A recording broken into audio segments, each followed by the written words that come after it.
There's a particular kind of exhaustion that comes from loving someone who keeps stepping back just as you step forward. You soften your tone, you give them room, you choose your words like you're diffusing something, and still, somehow, the distance finds its way back in. You end up sitting with the question that has probably kept you up more nights than you'd like to admit. What am I doing wrong? Here's something that might surprise you.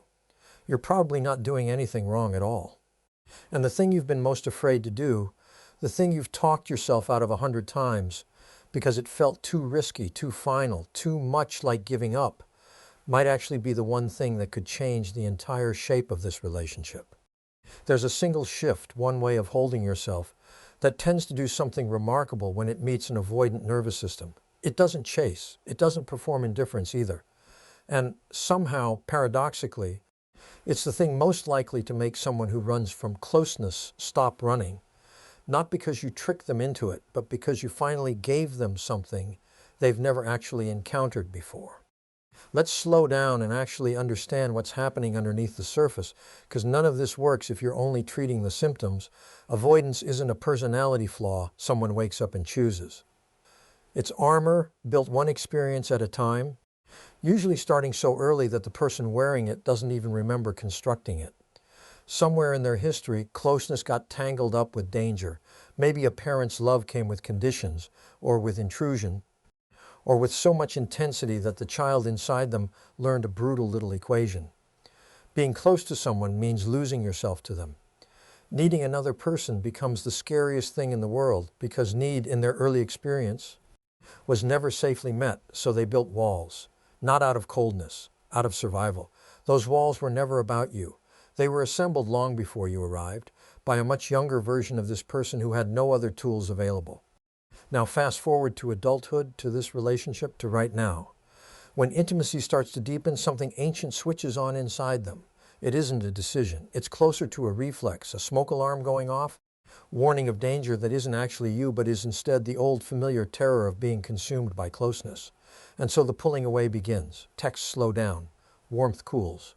Suddenly they're finding small annoyances in things that didn't bother them last week. None of it is really about you. It's a nervous system trying to create enough distance to feel safe again. And here's where most of us, understandably, get it backwards. We chase, we over-explain, we become gentler, quieter, more accommodating, smaller, essentially, hoping that if we just take up less space, we'll stop feeling so threatening. It makes sense that we'd try this. It just doesn't work. And here's the uncomfortable reason why. When you shrink yourself to keep someone close, you're unintentionally proving the exact thing their nervous system has always feared, that love does cost people their sense of self.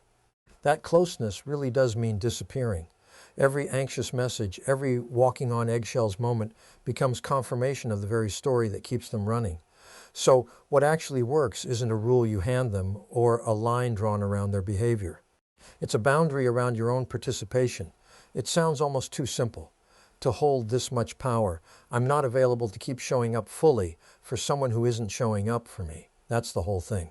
The power isn't in the wording, it's in the steadiness behind it. Think about what that steadiness actually communicates. For maybe the first time in this person's life, they're encountering someone who loves them and still remains, completely, unmistakably themselves. Everyone who came before you likely dissolved a little, begged a little, chased a little, made themselves smaller in the hope of being kept. And to an avoidant nervous system, that dissolving isn't touching. It's confirmation of the exact catastrophe they've spent their whole life trying to avoid. But when you hold this boundary without cruelty, without theatrics, without slamming any doors, when you simply quietly turn your attention back toward your own life, something shifts inside them that they've never quite felt before. They meet someone whose love for them doesn't depend on being rescued or fixed or endlessly reassured. You become the first person who doesn't come undone the moment they pull away. And that, more than any speech or ultimatum, is what unsettles the pattern, because without your pursuit to push against, they lose their usual escape route. There's nothing to run from anymore. And so, often for the first time, they're left alone with their own ambivalence, actually feeling what it's like to miss you, instead of feeling the relief of watching you chase. This is the hinge point. And it's exactly where most people lose their nerve, because the second the avoidant person shows any flicker of pulling back further, the instinct to reach out again becomes almost unbearable. So the reaching happens. The cycle resets. Around and around it spins until one person burns out completely. I want to be honest with you about something important here, because this idea gets twisted so easily. This boundary is not a strategy. It's not a clever move designed to provoke someone into chasing you. If you're setting it while secretly hoping it'll manipulate them into coming back, it won't work, and I mean that almost as a law of nature. People who've spent a lifetime scanning rooms for danger become extraordinarily good at detecting performance. If you pull back as a tactic, they will feel the calculation underneath it, and it will only confirm their deepest fear.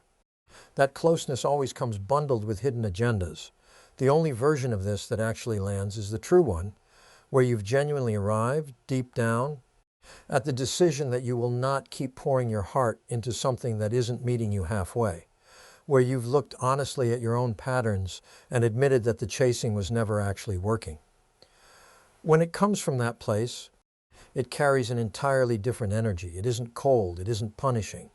In a strange way, it isn't even about them anymore. It's about you finally choosing yourself. And that, more than anything else, tends to be what an avoidant person finds most magnetic. So what does this actually look like day to day? You notice them retreating, the warmth dims. The replies get shorter and further apart. Every instinct in your body wants to reach out, to ask what's wrong, to fix whatever invisible thing just broke. And instead, you don't. Not to punish them, not as some kind of game.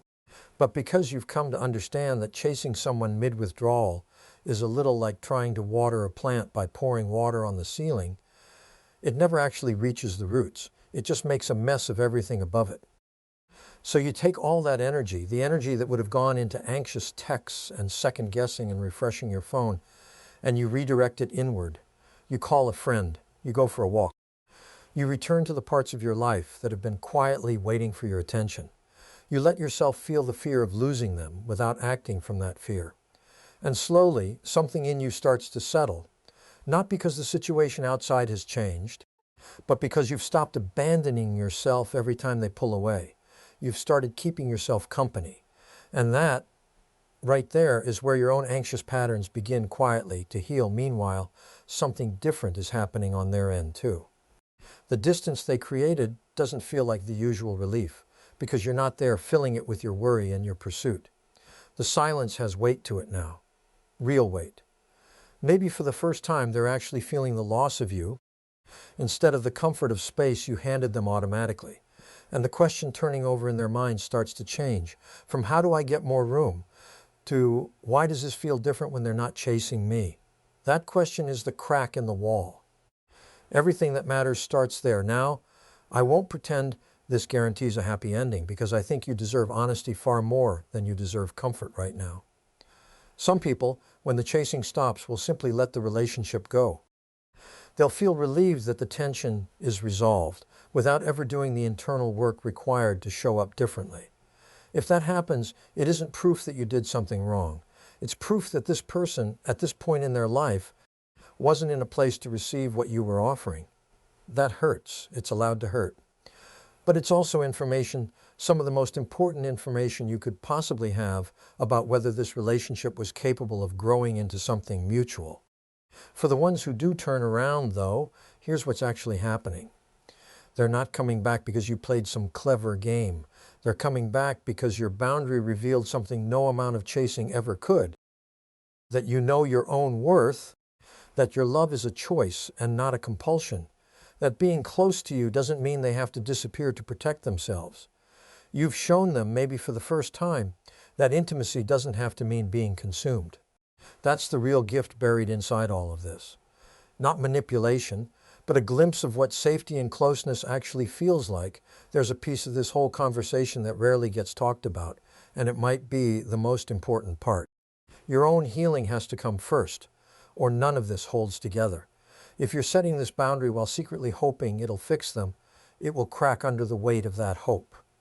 If it's coming from resentment you've been swallowing for months, it will have an edge to it that they'll feel instantly, and it'll only give them another reason to retreat. This has to come from somewhere quieter than that, a place inside you that has genuinely made peace with the possibility of loss. Not performed peace, actual peace. The kind that knows you'd rather be whole and alone than slowly disappearing inside a relationship that keeps asking you to shrink. Getting there means asking yourself some uncomfortable questions. Why do you keep reaching for someone who keeps retreating? What does distance mean to you, underneath everything? Does an unavailable person somehow feel more familiar, more real, than someone who simply shows up? Because sometimes the pull toward an avoidant partner has very little to do with them, and everything to do with an old wound dressed in new clothes, the echo of reaching, as a child, for a parent who was only sometimes there, and learning far too early that presence had to be earned through effort. If any of that resonates, then this boundary isn't only for them, it's for you. It's the moment you finally stop replaying an old story with someone who was never going to be able to finish it any differently than the original did. That work matters more than this one relationship. Because once you heal your side of the pattern, once you become someone who no longer chases unavailability, you stop attracting it in the first place. The people who once felt thrilling simply because they were hard to reach start to feel draining instead. And the people who are steady, warm, consistently present, the ones you might have once dismissed as predictable, start to feel like relief. Let me be clear about what this boundary isn't, because misunderstanding it can do real damage. It isn't an empty threat. If you say you're done and you're not actually done, you've taught their nervous system exactly what it already suspected, that words in relationships can't be trusted, which only strengthens the case for staying guarded. So only say what you can actually follow through on. If you're not ready to hold it, don't say it yet. A boundary you can't keep does more harm than no boundary at all. It isn't punishment disguised as silence either. There's a real difference between turning inward because you genuinely need to, and going quiet specifically to make someone feel bad. One comes from self-respect. The other comes from a need to control the outcome. And somehow, even without being able to name it, people can feel that difference. It isn't coldness. You don't have to go distant or detached to hold this. You can stay warm. You can still care deeply the whole time. This was never about closing your heart. It's about keeping your heart safely at home while you wait to see whether they choose to meet you there. And it isn't permanent. This isn't a wall you build and disappear behind forever. It's a temporary redirection that makes room for the truth to surface. Either they feel what's missing and move towards you with something real and changed, or they don't. And either way, you finally have the clarity to make your next choice with open eyes. Both outcomes, painful as one of them might be, beat the slow exhaustion of an endless loop with no end in sight. If there's one thing I hope you carry away from all of this, it's this: you were never the problem. Your capacity for closeness, your desire to be met halfway, your willingness to love fully, none of that is too much. It was never neediness. It's one of the most human things about you. The real issue was that you kept pouring that love into a place that had been built long before you got there to repel it, and then blaming yourself for the runoff. The person you're loving isn't a villain in this story. They're someone whose nervous system learned, early and painfully, to protect itself in ways that make closeness feel like walking through a minefield. That deserves compassion. But compassion was never meant to require your disappearance. You can hold real understanding for someone's wounds and still refuse to keep absorbing the damage those wounds cause. Both things are true at once. This boundary is simply how you hold them together. I see where this comes from. I care about you, and I won't keep making myself smaller while you decide if you're ready to meet me here. Not because it guarantees they'll come back. It doesn't. But because whatever happens next, you'll come through it having chosen yourself, having refused to vanish, having held your own hand through the part where no one else could hold it for you. And in the end, that's worth more than any single outcome, because it's the thing that finally breaks the cycle for good. So take a breath. Let what you just heard settle somewhere real, and then go practice it. Not perfectly, not all in one day, but one moment at a time. Every time you choose to turn your energy back toward yourself instead of pouring it somewhere it isn't being received, you're doing the healing. You're becoming someone capable of real, mutual, unguarded love, whether that turns out to be with the person who's been pulling away or with someone entirely new who hasn't even entered your life yet. Either way, you'll be ready, because you'll have done the one thing most people in your position never quite managed to do. You'll have chosen yourself first, And from there, everything else has room to change.